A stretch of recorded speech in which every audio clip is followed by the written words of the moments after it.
Welcome to Authentic Expeditions, the podcast that takes you beyond the ordinary and into the heart of true adventure.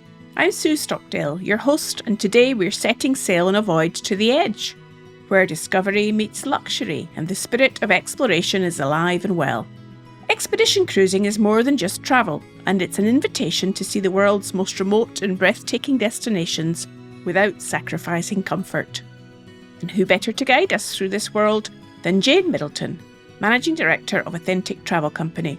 Jane is an expert in crafting extraordinary voyages that take you off the beaten path and into the wild, whether it's the polar regions, hidden island gems, or untouched coastlines.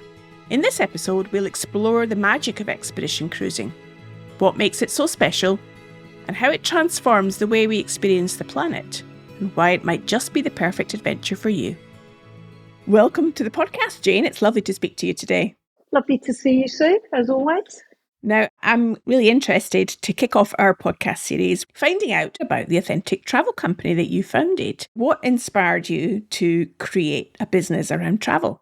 I've always been interested in travel ever since I was about 4. I was really lucky. My parents liked to travel, so it's sort of always been there. And then during my corporate life, somebody used to pay for me to travel, and I'd always add bits on and go and explore places. So it's always been a real key part of my life. And after my corporate career, I did some consultancy, and basically I got bored with it, and I was looking for something that I could really enjoy and that I was passionate about. And the big key for me back then, which was 2018, I wanted something I could do from anywhere in the world, which is ironic, really, because I started the business in 2019, and of course then we had lockdown. But the big key for me, and this sounds really cheesy, but it is absolutely true, I was in 2018 with some friends walking down the banks of the River Jordan, and basically I just thought, why don't I put this together and start getting paid to create travel trips for people and do something that I enjoy? And also that I can learn from, because it's very much around keeping the brain active, isn't it, as well? But I'm personally passionate about travel. So what is it about exploring new countries or helping other people to explore new places? What is it about that you enjoy? I don't think I can verbalise that. I just think it's the sense of adventure. You are out there experiencing something very different to our day-to-day life back here in the UK, meeting new people, seeing new landscapes. It's doing something for the first time. In your TED talk, you blame Enid Blyton for your sense of adventure. I read those same books. I don't quite want to go walking to North and South Poles and do that, but I do get from that. As a kid, I've always just loved new things. So with that passion, that fascination that you have for travel, tell me about what the Authentic Travel Company offers to people. Very much around working with people to provide an individual and personal level of service. Trying to get to understand what excites that client, a little bit of what they don't like as well, so that then you can really deliver a trip, an adventure, a holiday, whatever you want to call it, that is bespoke for them, but that ticks all their boxes and will give them lifelong memories. And expedition cruising, I know, is an area that you've decided to focus on as a niche. What made you decide to focus on expedition cruising? For me, it's that remoteness. You're out there, you've got immersive experiences. I went to Alaska, was my first one, and to feel totally remote and to really feel the environment around you. You're working with the expedition crew who are experts and scientists. You get to really push the boundaries, your boundaries. You feel like you're out there. So I think from a business, it was easier to sell something you're passionate about. It's so much easier to sell something that you've experienced. My first trip was Alaska. I was seeing places that close for winter and that are totally inaccessible by road. These people are really resilient. The landscape, it's the path less trod, really.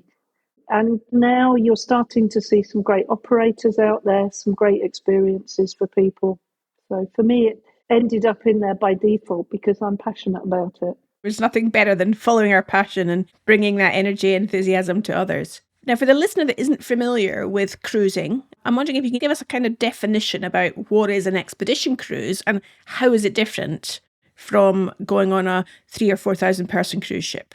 I think a lot of people just think of cruise as cruise, and it scares the life out of them because we're seeing large cruise ships. You mentioned 3,000, that's probably 5 to 6 now in reality. So when we look at expedition cruising, it really is different. That ship, for a start, it's all about the destination. The ship is merely a platform or a vehicle to get you to where you want to go. It's your hotel, it's your floating hotel.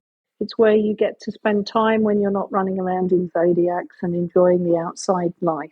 It's important, I think, that when you talk to people, you need to show them the experience. You need to concentrate on that experience, build some excitement around what they're going to see and what they're going to experience, and most importantly, what they're going to feel.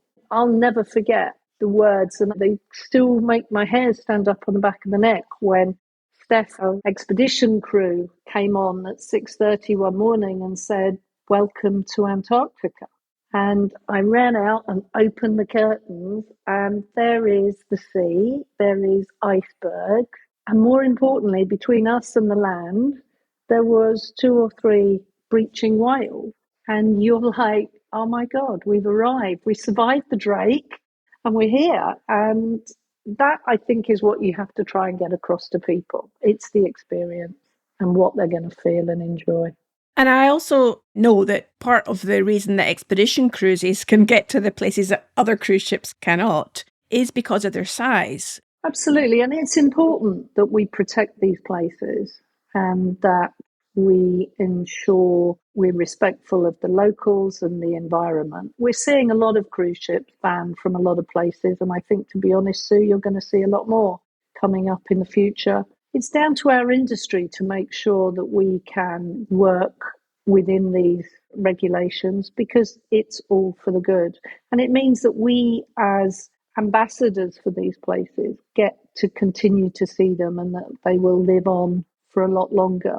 I mean, for me, going to Antarctica, one of the draws for that was very much around less than 1% of the world will see Antarctica in its current form. And it is very well protected. I mean, sailing over there on the Drake, everybody's going through all of their kit. You're making sure that you haven't got anything that will fall off and contaminate the land for the animals. So we have to be responsible tourists. Tourism is for good. I think it is something that helps local environments and locals. We saw that during the pandemic. People's livelihoods disappeared because tourists stopped going to places.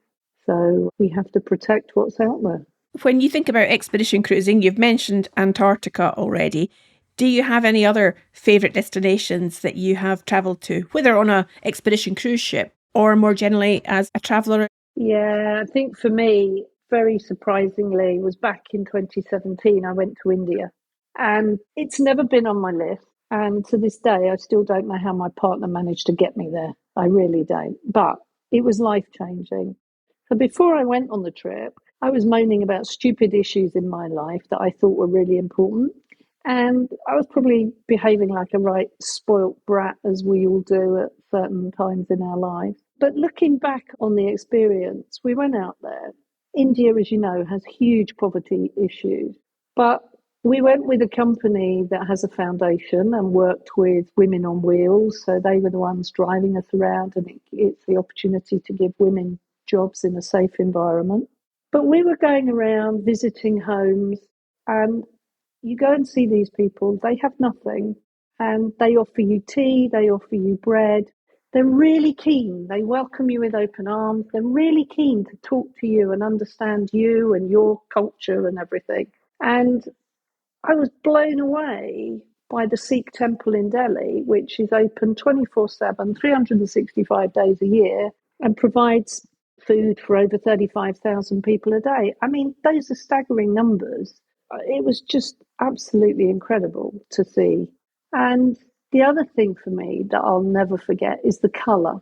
I think we live in a very almost grayscale world these days, particularly when you go to cities. But it was just the colour of the flowers, everywhere there's flowers, the saris that the women wear. I saw 3 women working road construction. and they're all carrying around large bowls of concrete.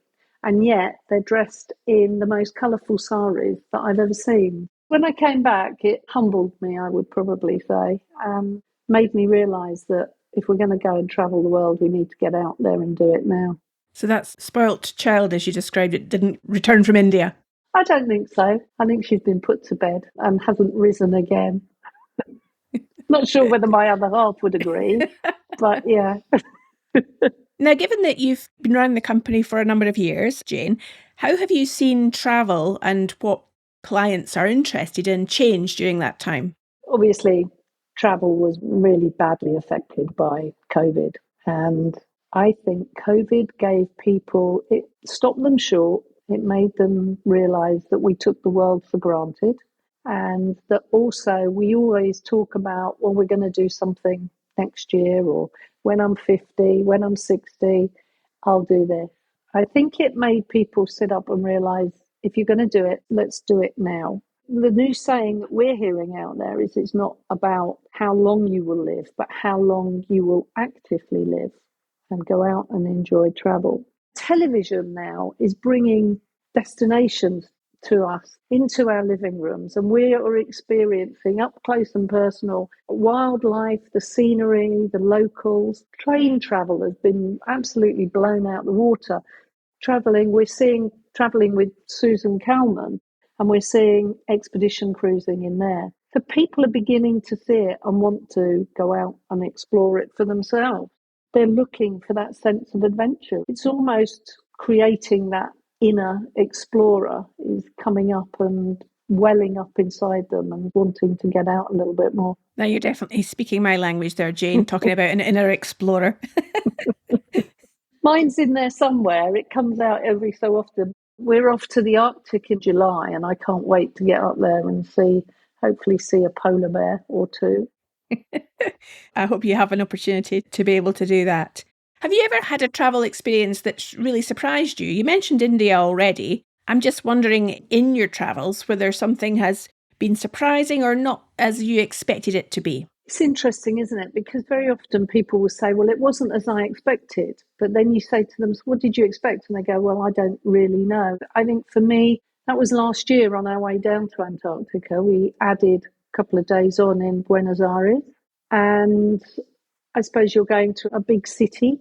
It's the first time I'd visited true South America. I'd been to Central America and Costa Rica, but I hadn't expected the beauty of the architecture and the wide roads and the absolute buzz that there is in Argentina. I felt safe, which surprised me.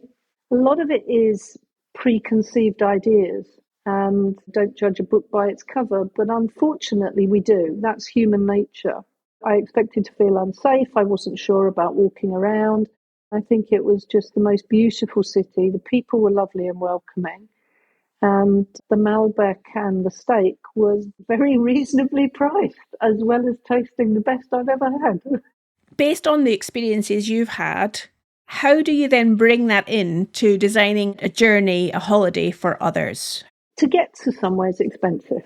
The flight, or however we choose to get somewhere, is expensive. And I think when we talk to clients, it's very much around getting the best bang for their buck. In that, we get them to a destination, you find out what they want to do in that destination, and make sure that when they leave, they know they've done all that they wanted to do. So I always say that the secret to a good trip is very much like serving a good meal. It's all about the planning.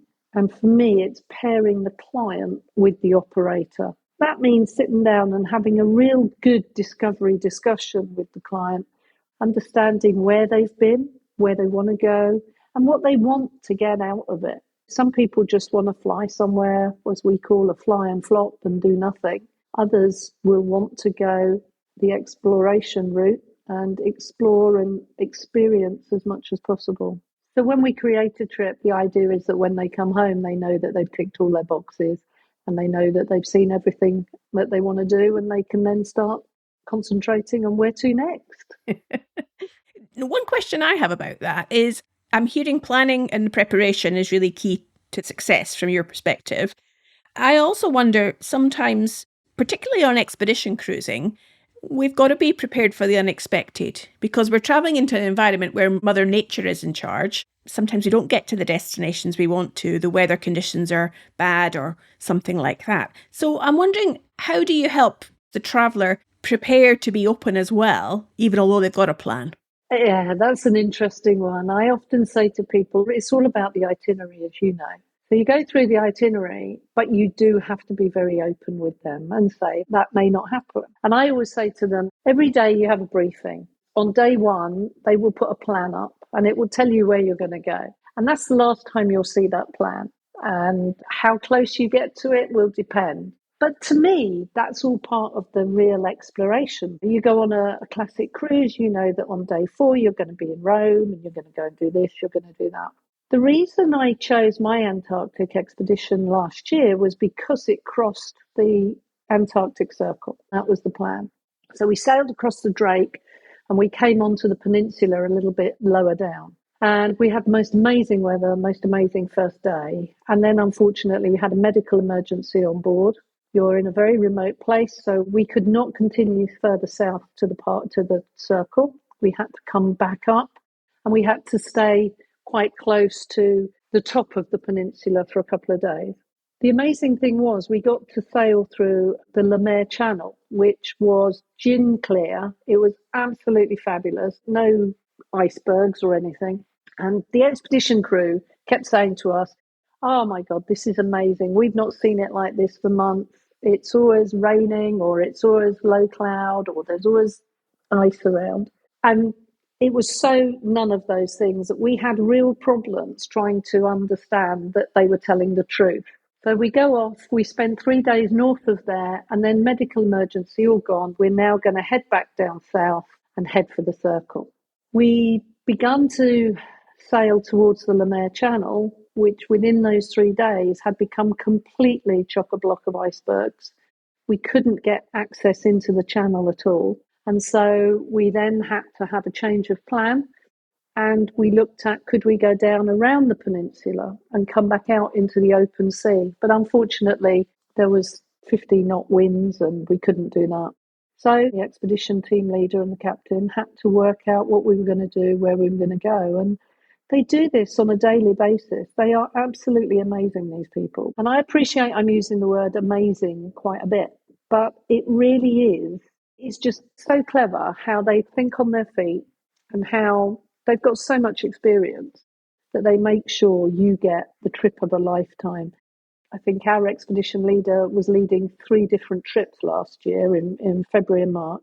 And yet they make you believe that that is the first time they've ever been there. They make you feel that that's the first time they're seeing the Le Maire, the first time they're seeing the icebergs and the penguins floating by on the icebergs. To them, it's as fresh as the first time they ever saw it.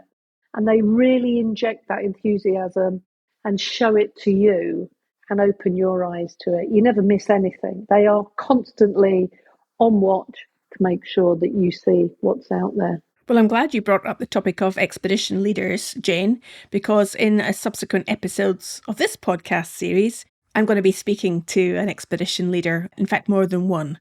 So yes, listener, on future episodes, you will hear from some of those expedition leaders and find out what they are doing to make those trips the once-in-a-lifetime experience for guests on board a ship. Yeah, they really do make the trip, I think.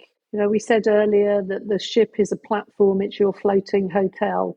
The real difference are those people who will be with you throughout your journey and make it so special. I cannot praise them enough. So really looking forward to that, Sue, and to hearing some of their experiences.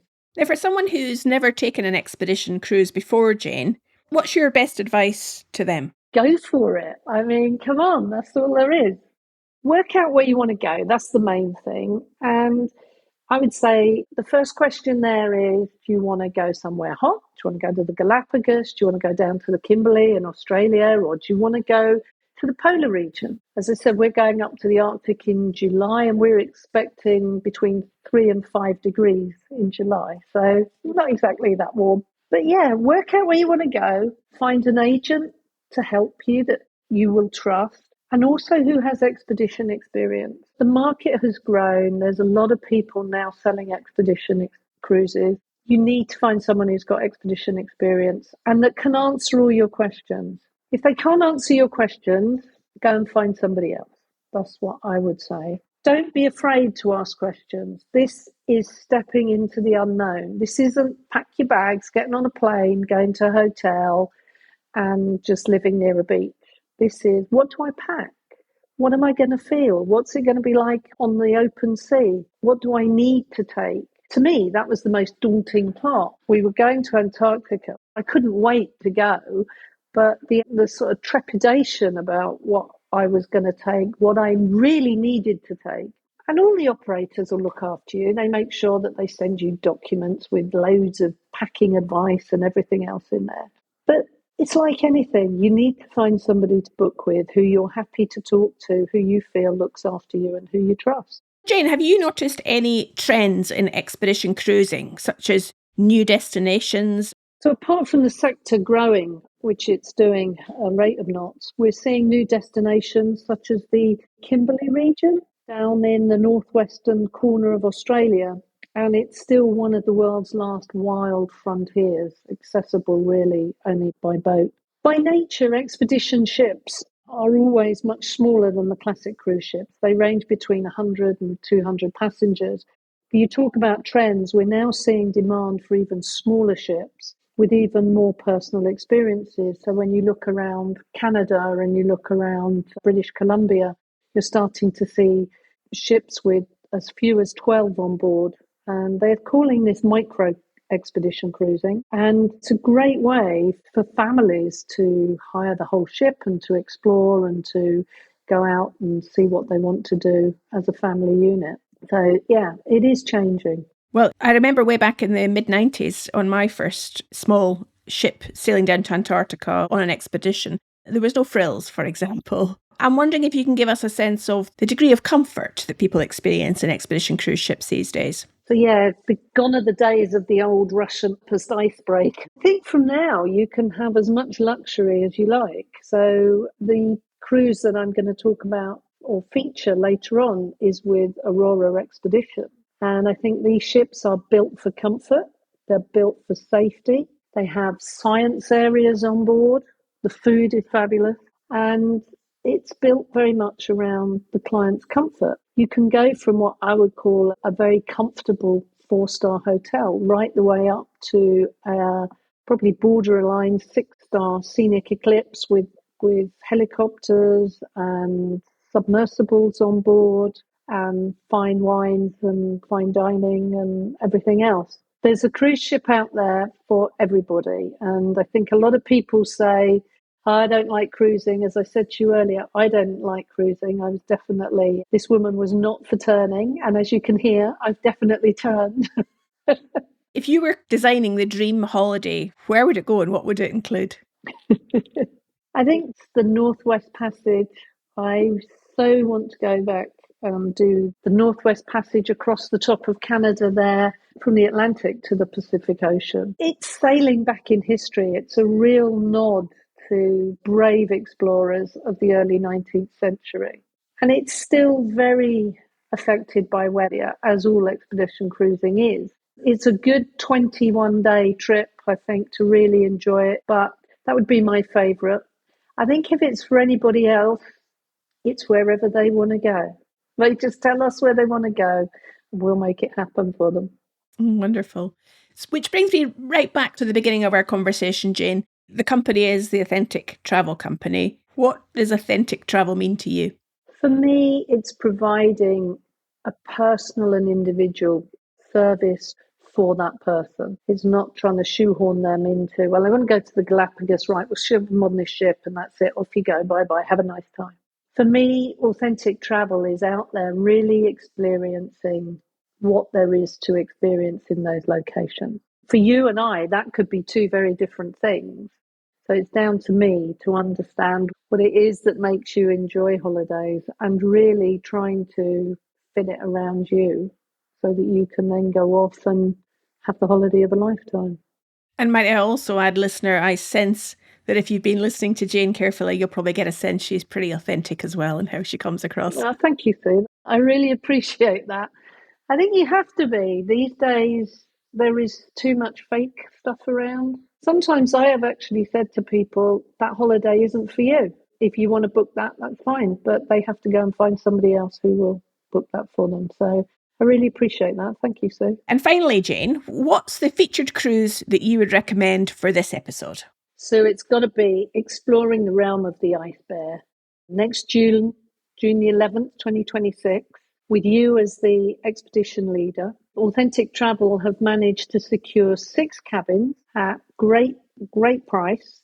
But the most important thing is that we are doing something with your good self as a true authentic explorer. So if listeners are really interested in going to the Arctic to see polar bears and everything else that brings with it, and to be led by a true explorer and release their inner explorer for themselves, then get in touch and we'll share the details.